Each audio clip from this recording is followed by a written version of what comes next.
L'une des plus grandes souffrances de la vie est de se comparer aux autres.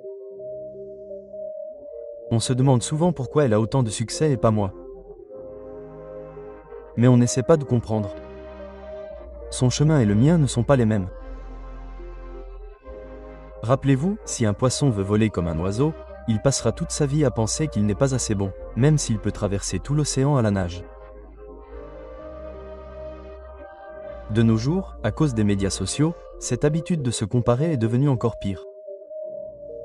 On voit le succès de quelqu'un d'autre et on commence à avoir l'impression que notre propre vie est petite. On oublie nos propres talents. Et ce genre de pensée pousse lentement les gens vers la tristesse et le désespoir. C'est pourquoi l'histoire d'aujourd'hui s'adresse à tous ceux qui ont déjà eu l'impression qu'ils ne seraient jamais aussi bons qu'eux. Écoutez attentivement. Parce que chaque ligne de cette histoire peut changer votre façon de penser. Il était une fois un petit village près d'une ville et à côté de ce village se trouvait une grande et belle forêt. Dans ce village vivait un garçon nommé Ethan. C'était un garçon travailleur et gentil. Mais il y avait une habitude qui le rendait triste tout le temps. Il se comparait toujours aux autres. Quand il voyait son ami Liam avoir toujours les meilleures notes en classe, Ethan se disait « J'aimerais être aussi intelligent que lui ». Son voisin Ryan était très riche. Ethan se disait « J'aimerais avoir autant d'argent que lui ».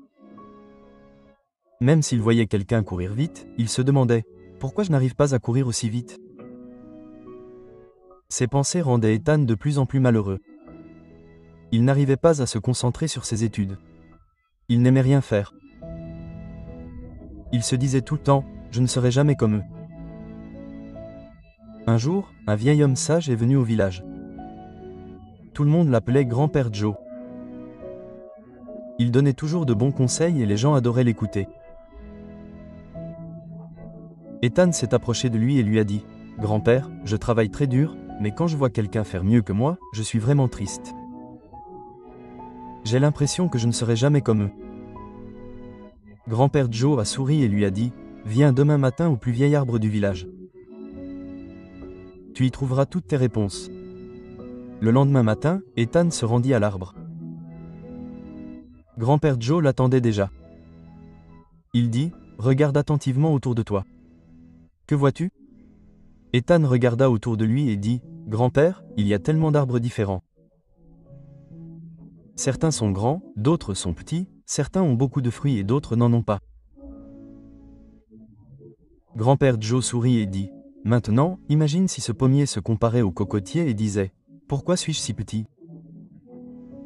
Ou si le cocotier disait « J'aimerais avoir des fruits sucrés comme les pommes. » Qu'est-ce que ça donnerait ? Ethan rit et dit « Ça aurait l'air vraiment idiot, grand-père. » Puis grand-père Joe demanda « Bon, maintenant dis-moi, que te fait ressentir toute cette forêt ?» Ethan répondit « C'est très paisible et magnifique. Tout semble parfait. » Grand-père Joe dit « Tout comme la vie. Chaque arbre de cette forêt a sa propre qualité particulière. De la même manière, chaque personne a aussi des forces différentes. Le pommier donne des fruits sucrés. Le cocotier est grand et fort. Ils sont différents, mais tous deux sont importants. » Puis grand-père Joe emmena Ethan près d'un étang. Il y avait beaucoup de poissons qui nageaient dans l'eau, et un peu plus loin, un oiseau volait dans le ciel. Grand-père Joe dit « Maintenant, imagine si le poisson disait « J'aimerais pouvoir voler comme l'oiseau. » Est-ce que ce serait vrai ? Ethan répondit « Pas du tout. Les poissons sont faits pour nager et les oiseaux sont faits pour voler. » Grand-père Joe sourit et dit doucement « Alors pourquoi veux-tu être comme quelqu'un d'autre ? Tu as ton propre chemin. Tu as aussi beaucoup de bonnes qualités. Peut-être que tu ne les vois pas encore. Trouve tes forces et avance avec elles. » Après avoir entendu les paroles de grand-père Joe, quelque chose changea en Ethan. Il comprit que chaque personne est différente et que se comparer aux autres ne fait qu'apporter plus de douleur. À partir de ce jour, Ethan cessa de se comparer à qui que ce soit. Il commença à se concentrer sur ses propres talents et son propre travail. Petit à petit, sa confiance revint. La vie redevint fraîche et excitante. Quelques années plus tard, grâce à son travail acharné, Ethan créa sa propre entreprise. Il est devenu une source d'inspiration pour tout le village.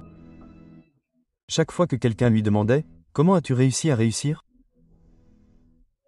il souriait et répondait « Ne te compare jamais aux autres. Si un poisson essaie de voler, il aura toujours l'impression d'avoir échoué. Mais s'il se concentre sur la nage, il peut conquérir tout l'océan. » N'oubliez pas que le soleil et la lune ne brillent pas en même temps. Mais les deux sont importants. Trouvez votre chemin. Suivez-le à votre façon. C'est là que viendra le vrai succès. Si vous aimez cette histoire, mettez un like et partagez-la avec d'autres. À bientôt pour une nouvelle histoire.